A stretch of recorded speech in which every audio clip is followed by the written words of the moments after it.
I'm here to deliver, okay? I got you when I say I got you. Today, we're gonna go through everything, all the steps. There will be clips included, everything that you need to feel confident to get this business started. And if you stay to the end, I got a bonus. You know how I do, y'all. But let's go ahead and get into the video. Don't forget to subscribe so you can get more videos like this, and like this video at the end if you enjoyed it.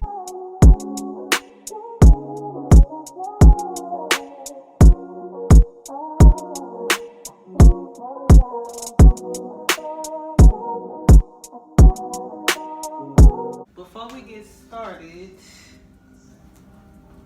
make sure you have some type of spiral. You know, these keep you motivated.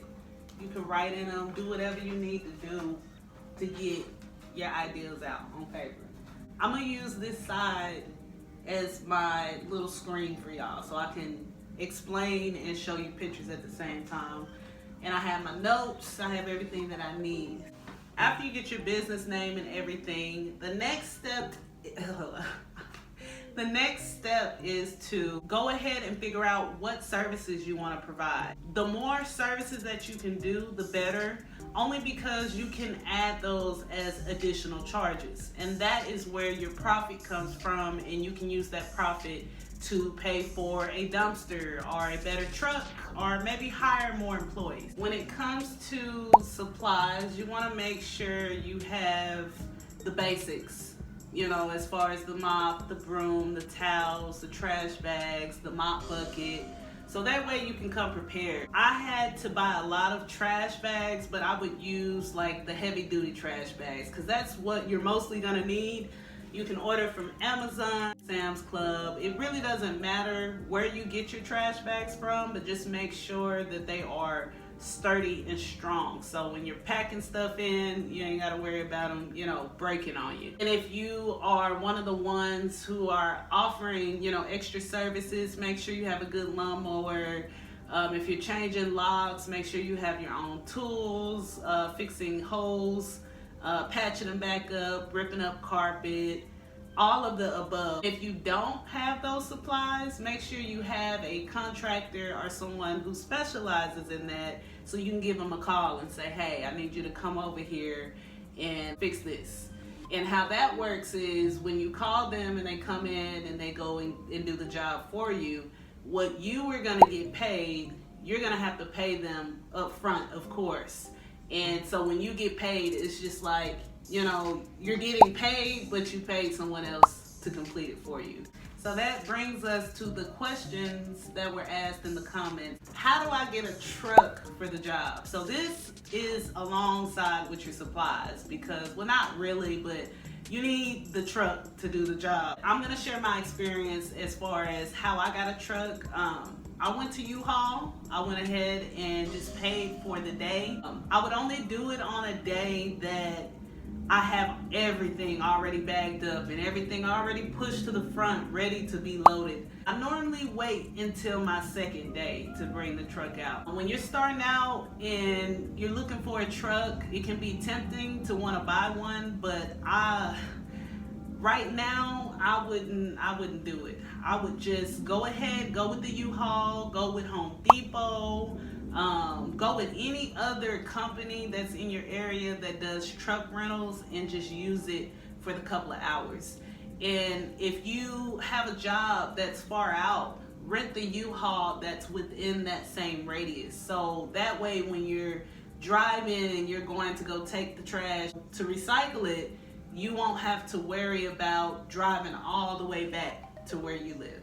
Moving on to the teams. So just to break it down, in a simple way, always start with somewhat of an outline on what you want people to do, such as cleaning, lifting, sorting out the goods from the good and the bad. This one is going to require you to really kind of just do a trial and error with people. You're going to lose a lot of people, but hold on to the people who are going to always show up and be flexible with your times, because you never know when you're going to get a house. But if you have someone who just wants extra money on the side, you can always put them on your list to call. Now we are going to talk about pricing, because a lot of people ask me about pricing all the time. I always tell people to start at $500 no matter what, because you don't know your competition, and what you're doing when you put a lower price, you're showing yourself to this person on a different scale. It's not like you're in the wave with everybody else, because it's a competitive thing. So once they pick up on you and they say, oh, okay, I have two people. This person is charging $1,000 and this person is charging $500. They're gonna go with the $500 because they're trying to save as much money as possible. So the lower the price, the better. But we also have to think about the profit, which I'll speak more about later on in the video, on how you can make the most money when you are charging at a low price. In a nutshell, you charge whatever you want to charge. It can be based off of how much stuff is in the house and how long it's going to take you to get everything out, and based off of the extra services that you're going to be adding on. This is the most asked question, and I'm gonna try to explain it in the most clearest way that I can, as far as my personal experience. I don't know what anybody else does, I just know what I did work. Just to break it down in a nutshell, when you're looking for an agent, go to the foreclosure websites. Any foreclosure website you can find that is somewhat popular. So when you're looking for them, the main things that you want to look for is location and their phone numbers. If the phone number is not available, check for an email. They may have that on there. Make a list and write down every single person that you call, and write on the side if they answered or if they didn't. Now, if they don't answer, always leave a voicemail. Just because they weren't available doesn't mean that they will not get back to you. So what we want is at least one. We just need one, because most of the time they have a lot of houses that they need to get cleaned out immediately or get fixed, or maintenance needs to be kept up on it until they sell. The list goes on.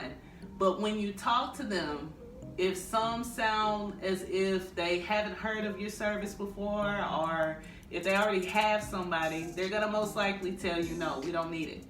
And if they don't have any information on what kind of services that you're trying to provide to them, ask them, can you speak to someone that's higher up that may be able to help? I'm going to give you guys an example of one of my invoices that I made. With the invoice, you just write down everything that you did for the job.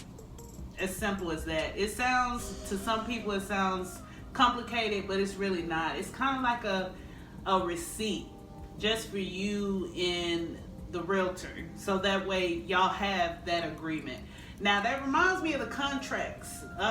There was another question about contracts in the comment section, and the thing about contracts is that's up to you if you want to protect yourself. I would say go ahead and do it. But when I started, I want to say I started back in 2014. That's not where my head was. I was more on just getting the job done. But now, fast forward up to now, I would recommend everyone who's watching right now, get a contract in place so that way you can protect yourself. Now, I'm going to move on to the bonus with the profit, because I know y'all like to have your money and everything. With your profit, always save the good furniture. Always. A good thing to do would be to put aside the things that look good, that are sellable, so that way if you need some extra money, or if you want to add on to pay for anything else, any other type of equipment, you have it. Now, you can have the people come to the house and pick it up, or you can just bring everything back to your house or to your storage unit and maybe start an online sale garage or something like that. So that way you have two streams of income coming off of this one business. Think outside of the box when it comes to things that you find in there. Even if you need something for yourself, you can always keep that in mind. Now, another way to make profit would be off of any metal, steel, aluminum, anything along that you can scrap out and go take to the scrap yard.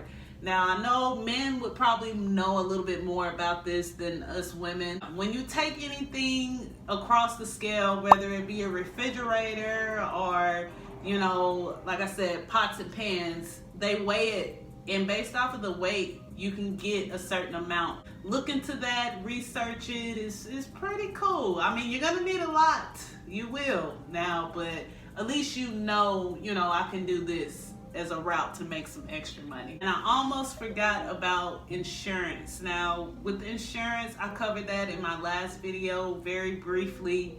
You just go and get insurance like you would if you had a vehicle or a house. The only thing that you have to mention is that you're looking for business insurance. Now, whoever you talk to, they're going to guide you in the direction of what you may need to cover you in your business. So I'm not a insurance consultant, so I don't want to go in too deep into that subject and then you end up getting the wrong thing. And yeah, I don't want to be responsible for that. But with my situation, in my experience, I didn't have to get any type of insurance at the time. The person I was working with had everything taken care of. They took care of all the extra stuff, the 1099 form that you have to sign because you do have to pay taxes. They will take care of that. But if you're more of a self-learner, I would get into researching more about those topics. So that way you know what direction you want to go in. I had this idea for a while. The best advice that I could give y'all is when you don't know how to do something, Google is your best friend. And if it's not on Google, that's how you know you got something good. And you have to be the person to create the blueprint and figure out how you want to do things. It is overwhelming because we're so used to working a 9-to-5 job, and sometimes it has a lot to do with the motivation and our environment and our responsibilities that we have. But if we can think outside of the box and figure out, okay, what can I do to push my service? What can I do to have people see my name? That is the main thing that you should focus on, because how can they hire you if they can't see you? How can someone judge your services if they haven't even given you a chance? So I hope that sits in with you. If y'all have any questions, like always, drop them down below. If I get overpowered with the same question, I'll just cover it in the video because I'm only one person. I can't communicate with every single person. That's just impossible. That's the end of the video. For the people who stayed for the bonus, I have created the whole coaching program that y'all have been asking me for. The link is down below. If you need my guidance and you need more than just my videos, I'm here to help. I hope to hear from you soon. Catch you in the next video.